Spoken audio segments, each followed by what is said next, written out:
Coming up on this edition of McKnight Tonight, chemical castration for paedophiles. It seems like the perfect solution to me, so why are doctors saying they won't do it? Understanding the real environmental cost of using ChatGPT and why you need to stop saying please and thank you. Plus, Joe Hildebrand will be here to unpack a crazy week in politics. McKnight Tonight. McKnight Tonight. Wrong again. McKnight Tonight. McKnight Tonight. I've seen that since university. Fun, insightful interviews from a watchdog to some McKnight Tonight. McKnight Tonight.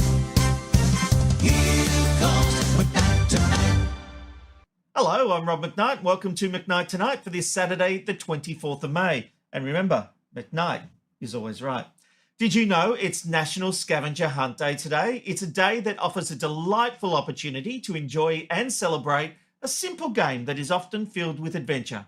Never done it? No interest. Also, May 24th is the end of the world, according to Doctor Who. That episode has only just started streaming around the world, so I won't give out any spoilers. And we have a lot of hot topics to discuss tonight, so I'd love your feedback. So tell me your thoughts in the comments section of the video, and I'll read them out a little later on. First, though, let's get to our first hot topic. And some big developments are taking place in the UK right now with the plan to castrate pedophiles and other sex criminals. The Justice Secretary is looking at plans to make it mandatory, starting with the expansion of a pilot for voluntary chemical castration from 1 prison to 20.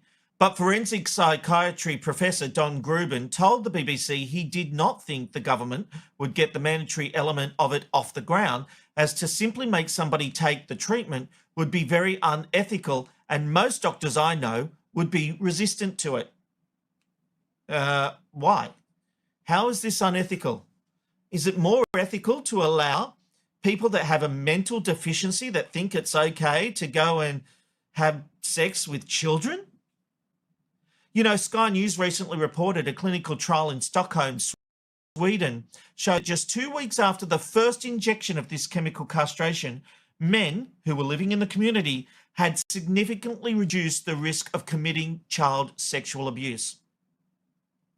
At what point do these do-gooders do what's good for society and not protect those abusing society and abusing kids? I think sometimes I see the world in black and white. Maybe that's true, but I just don't understand why it is unethical to castrate a pedophile. I don't care if it's voluntary or not. If someone is found guilty in a court of law and they've run through the whole gamut of, you know, high courts and all that kind of thing, if they've taken their case all through the court system, and they've still been found guilty, then castrate them. If these people want to be released from jail, castrate them. This shouldn't be a 3 strikes and you're out policy. It's a 1 strike and you're out policy. There is too much of this going on in our suburbs. And we owe it to our kids to put them before these sexual predators. There are some people who have taken this voluntarily. In 2013, I think it was, over 100 people had done it voluntary. There are some people that have these thoughts and they don't know what to do with them. They don't want to do the wrong thing, and they have taken this. Or at least a portion of them who have come to that justification. So why wouldn't we as a society say that if you commit this heinous act, you have to face the consequences, not specifically of jail. Of course, they should be going to jail, but chemical castration. And when the doctor says, and I'm going to look at this quote again, forensic psychiatry professor Don Gruben told the BBC he did not think the government would get the mandatory element of it off the ground, as to simply make somebody take the treatment would be very unethical, and most doctors I know would be resistant to it. Well, I think forensic psychiatry professor Don Gruben needs to enter the real world and not live in his high abode looking down on society. It is nice for you to be able to have your ethics until it happens to your child or someone you know. I'm not in a position where I know anyone who's suffered this, but as a member of society, I do not want to see it happen. And I think that everything we can do to stop these people living out these fantasies, these mental skews that they've got, is so much better for our society. Let me know your thoughts. Leave a comment in the video, in the comment section of this video, because I'd really like to know what you think about mandatory castration for pedophiles.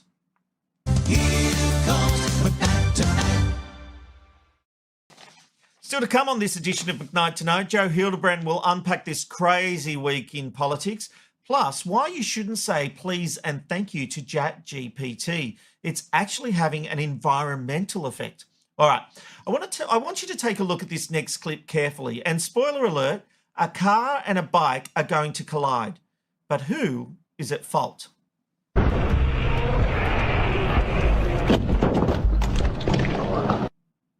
Now, that seems pretty obvious to me. The bike's at fault. The car is on the left-hand side of the lane in the UK. He's turning left into a street. The bike is going forward and doesn't yield. But weirdly, it was actually posted. This clip was posted by the driver of the bike, and he says, "I love taxi drivers." And people in response have actually said, anyone blaming the cyclist, please hand in your license. If you're turning, you must check your mirrors and blind spot to ensure it's clear. Cyclists continuing on have the road priority. I don't think that's true, no matter what country you're in. I don't think the laws are different to this extent in the UK as they are here in Australia. But can I say that again? They're both in the same lane. There isn't a bike lane. The car is turning left. You don't, when you're turning left at a corner, you don't have to go, oh, who's behind me? Is there anyone there? No, that's not how the road works. And a cyclist or a motorbike shouldn't be undertaking cars anyway. We know they all do it, and good on them. That's the other thing that gets me. When cars, when you're driving and you're in the lane and the bike comes and he gets so close to you, and you know that if you dared to move over at that time, he's going to be beeping you and sticking the fingers up, where he's actually illegally maneuvering. It's illegal. And for them to go on the side of the road is illegal in the breakdown lane. That's illegal too. Now, if I had a bike, I'd be doing the same thing, so fine. But how can anyone watch this footage and think for a moment that the car is at fault? I just don't get this one. Again, it's that black and white side of me. I look at that and I just think bike at fault. The guy's indicate. Now, if the guy hadn't indicated, there'd be some kind of argument. But he's indicated the bike has gone in. And, you know, I think there's so many people who don't understand the rules of the road. And I'm going to give you two examples. Okay, when the lights are out, let's just say we've got a T intersection. The lights are out. Who has the right of way? Because you will see people on the main road, they just keep going through like they've got the right of way. Well, when the lights are out or flashing orange, you have to treat it like a stop sign. It's a four-way stop sign. Now, we're not so used to four-way stop signs in Australia. Americans are. They have them everywhere. And what that means is, as you approach, you stop. If there is a car that has already stopped and is proceeding, they have the right of way. The next car has to stop, which means you then have the right of way. The idea of the second car going through, well, he's breaking the law. Four-way stop sign when the lights are out. That's one. Did you know that? Let me know if you didn't know that. Take me on with this. The second one is the roundabout. Everyone thinks, or a lot of people think, well, as I approach, I have to give way to the right. Not necessarily. If you are on the roundabout first, you do not have to give way to someone just entering the roundabout. Again, if there's a flow of traffic, the person on the right will think, even if as I'm right there and they're approaching the roundabout, they're not even at the roundabout, they will automatically think I have to give way to them. Not true. I'm on the roundabout. I'm there at the roundabout and I can proceed. If they were on the roundabout before me, then yes, you have to give way to the right. That's absolutely right. But they, as they're approaching and I've entered the roundabout, have to give way to me. A lot of people don't know it, but it's true. And again, we have one more look at this footage, just like this, indicating bike has to give way to the car. Judge Rob has ruled. Let me know your thoughts on all of that.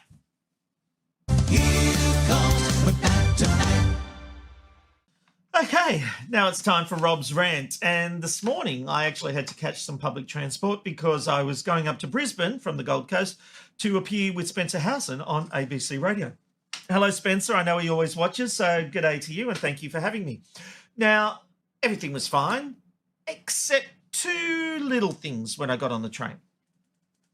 First of all, on the way up, a woman was talking on her phone at a loud volume. She was there like, oh, yeah, I don't know, what we'll do for dinner tonight, or whatever she was talking about. And I couldn't believe she didn't care. She went on for 15 minutes and I'm sitting there and it's annoying me.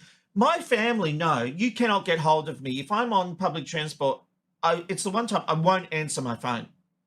I won't do it. I won't talk on the phone when I'm on a train or bus or anything like that. And I just think it's the height of rudeness.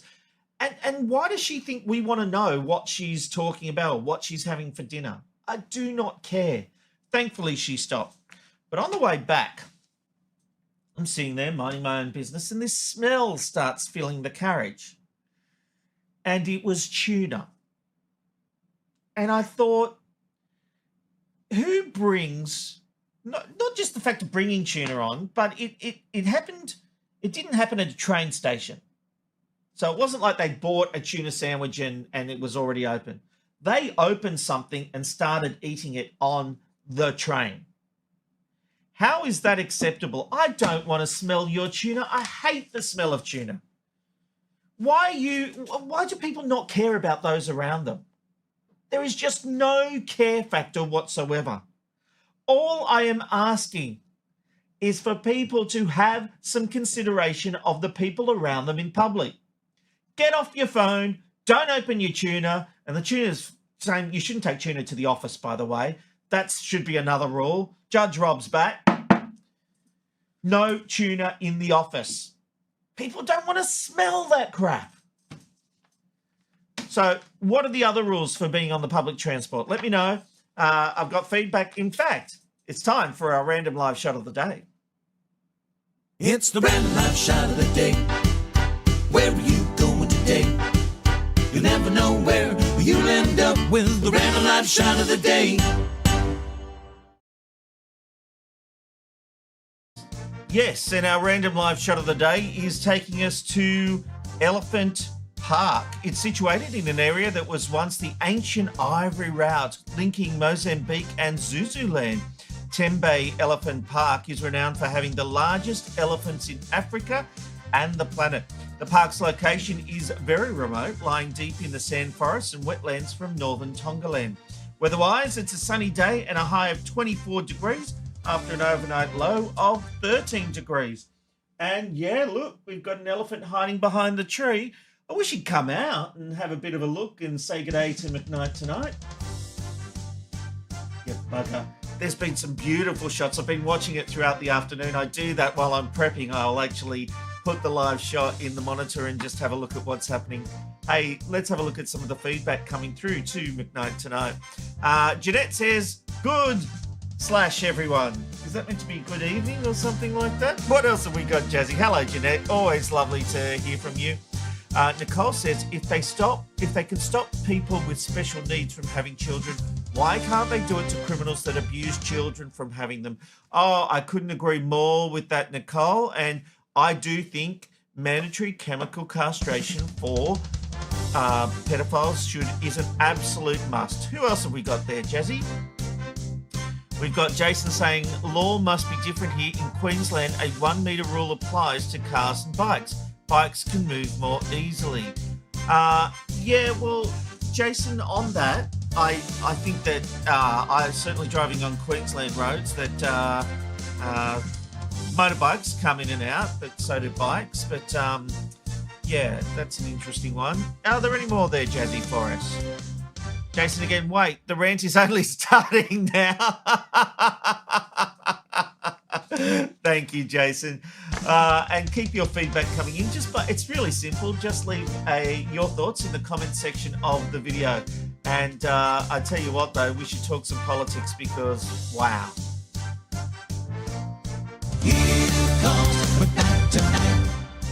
And what a week in politics it's been, with the coalition breaking up and getting back together before the divorce was even finalised.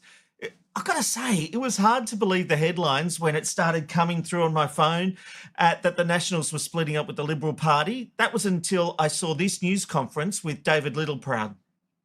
This morning, after the discussions that both Susan Ley and I have had over the ensuing period, our party room has got to a position where we will not be re-entering a coalition agreement with the Liberal Party after this election.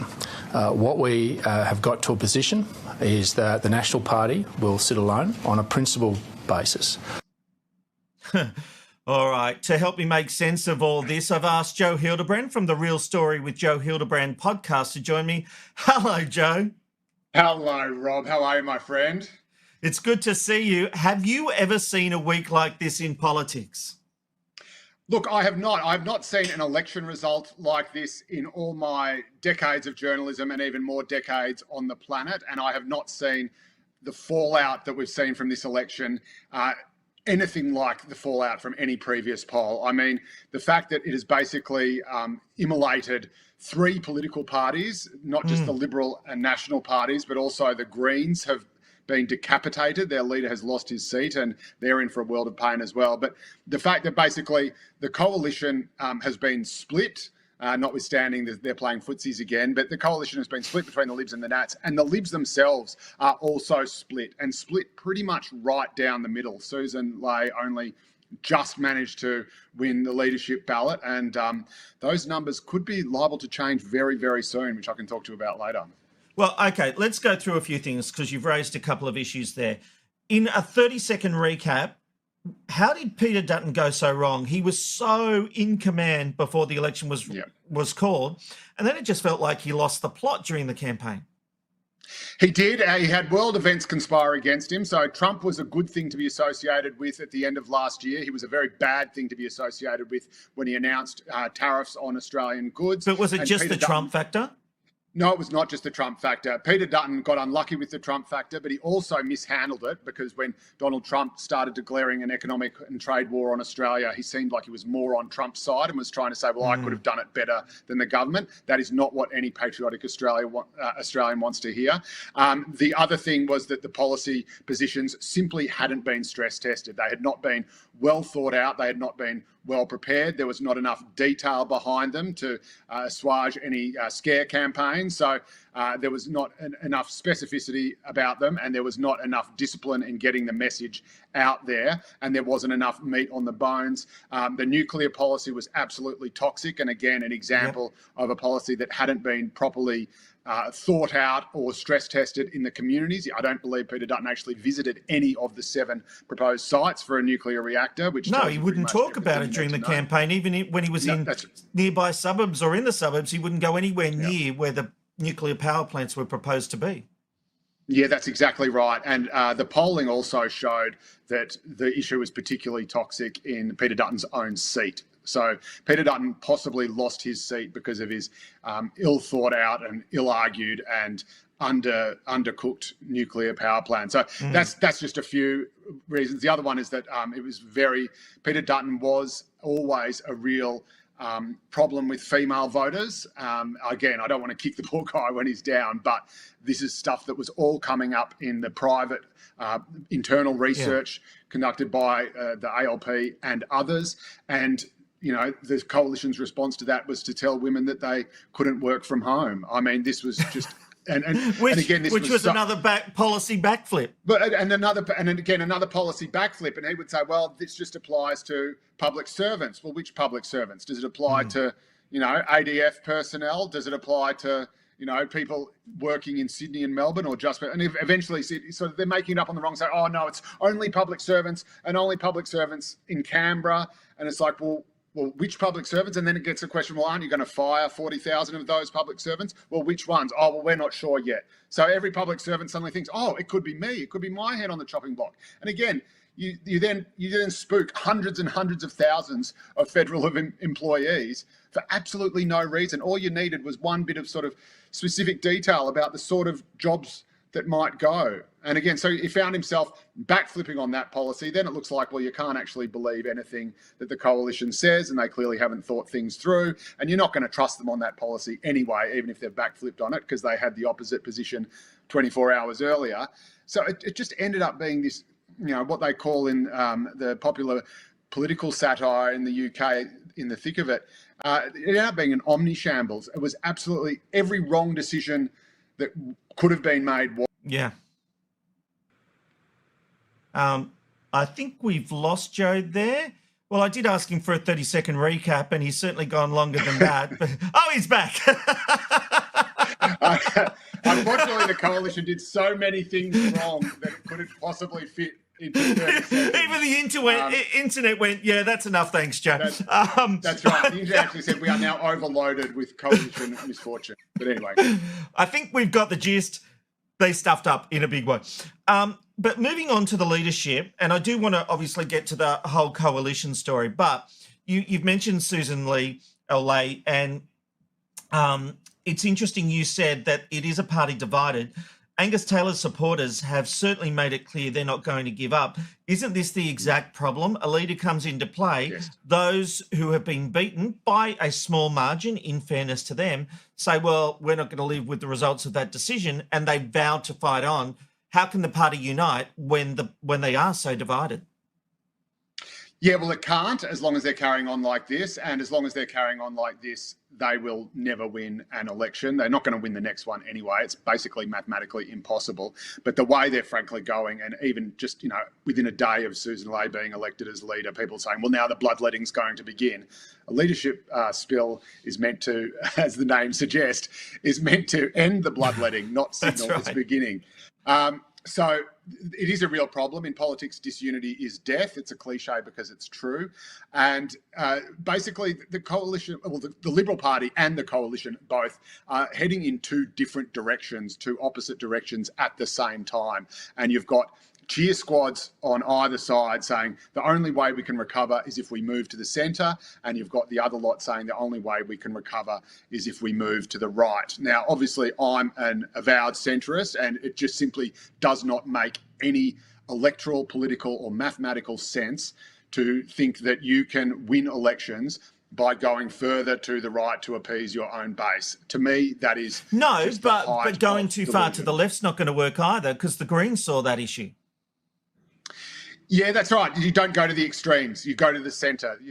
Elections are won and lost in the centre. You capture those middle votes. It's not like the US or the UK where half the job is to get out the vote and get people passionate and energised and outraged about an issue so that they will get off their couches and go and vote on polling day.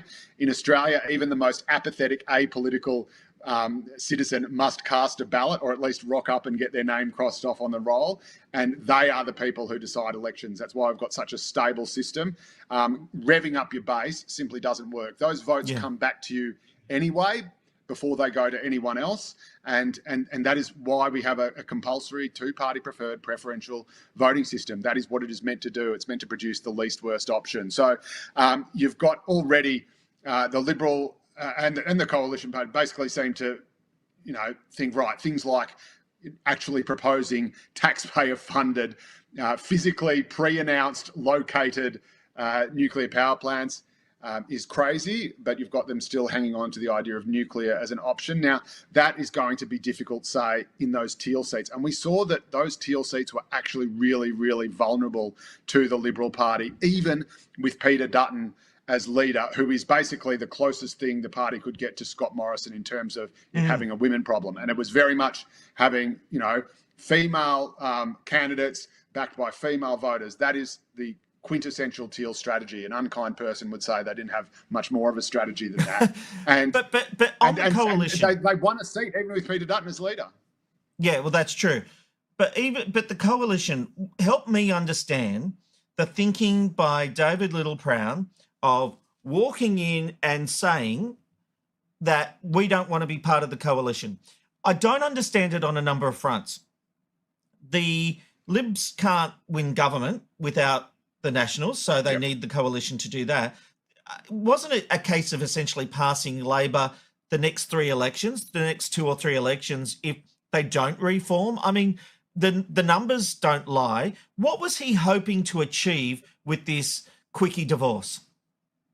Look, it was a mixture of spite and self-interest. So Littleproud is not under serious threat, but is being attacked from the right within his own party. So you've had basically Barnaby Joyce via 2 proxies. Firstly, Matt Canavan, who is a former Joyce staffer, and then Michael McCormick, who made a cryptic remark on ABC Radio saying that he was ambitious for David Littleproud. I'm ambitious for him, is what he said, which is the exact same words that Scott Morrison used to Malcolm Turnbull just before Malcolm Turnbull got rolled as leader and Scott Morrison ended up replacing him. So a very deliberate choice of words.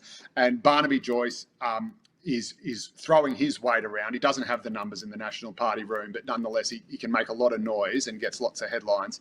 And he is trying to belt up Littleproud from the right, basically, as you would expect from Joyce, who's a salt of the earth kind of populist type figure, that, he's not in touch with country people. He doesn't really represent country people. He's too close to the Libs, those, latte sipping city slickers who we just can't trust. And then, so there's that. So he's trying to show, Littleproud's trying to show that he's got the guts, the balls, whatever you want to call it, to stand up to the Libs and to take a stand for the Nats and for country people and take the fight to them. And it may be that it all just sort of got a bit out of hand and the Libs kind of called his bluff. But then he felt that he had no choice but to follow through on the ultimatum. The other thing, of course, is the defection of Jacinta Price from the Nationals Party room. Now, Jacinta Price was elected as a member of the Country Liberal Party, which only exists in the Northern Territory, but it is actually closer to the National Party than to the Liberal Party, full stop. And Jacinta Price was elected on the understanding that she would sit in the National Party room and be counted as a National Party MP. And then, of course, her leadership ambitions got in the way of that. And when it looked like Angus Taylor might have a shot at winning the leadership, she switched over to the Liberals on the assumption that she would be his deputy. Now, again, that's another thing that never and then didn't run happening. for deputy when they didn't even run. Lay had won. Which again, the word for this is omnishambles. It just in every possible way, in every direction, there's just a bad decision, and then in trying to fix that bad decision, they make another bad decision. So with Littleproud, hasn't this blown up in his face? Like, yes. Is his leadership sustainable? Look, it's sustainable in the short term, in that I don't think anyone else really has the numbers to replace him. He Matt looks like an Canavan idiot. already ran against him. Yes, he does. He does, and the Liberals look weak. So he looks foolish for blowing the whole thing up and just derailing the entire political narrative for a week. Another commentator someone was just texting me this morning saying, the last week or two could have been really bad for Labor in terms of, the factional infighting that's going on, the fallout from Ed Husick and Mark Dreyfus being dumped from the shadow cabinet, from the actual cabinet, and the coalition just goes, hold my beer. You think that's a shambles? I bring you the omni-shambles. And again, they just screwed up in every way. So they split. The Nats walked away, but then and looked idiotic for doing so. John Howard called them "quote unquote" stupid. Yeah. The Libs then came crawling back to the Nats and said, "Please, we'll do whatever you want. Please don't leave." So the Libs now look weak, and then the Nats come back to the table. They're still hammering it out. So they end up both looking like, well, if you were able to hammer it out, what was the last week about? Why?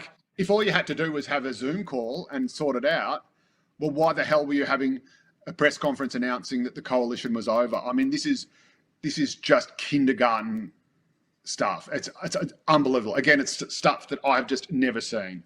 Yeah. which is why I needed to get you here, Joe. And we could talk about this for another hour and not even scratch the surface, which is why you have a podcast called The Real Story with Joe Hildebrand. My friend, I hope you are well in everything else. I love seeing you kick Likewise, my friend. goals. Great to be with you again.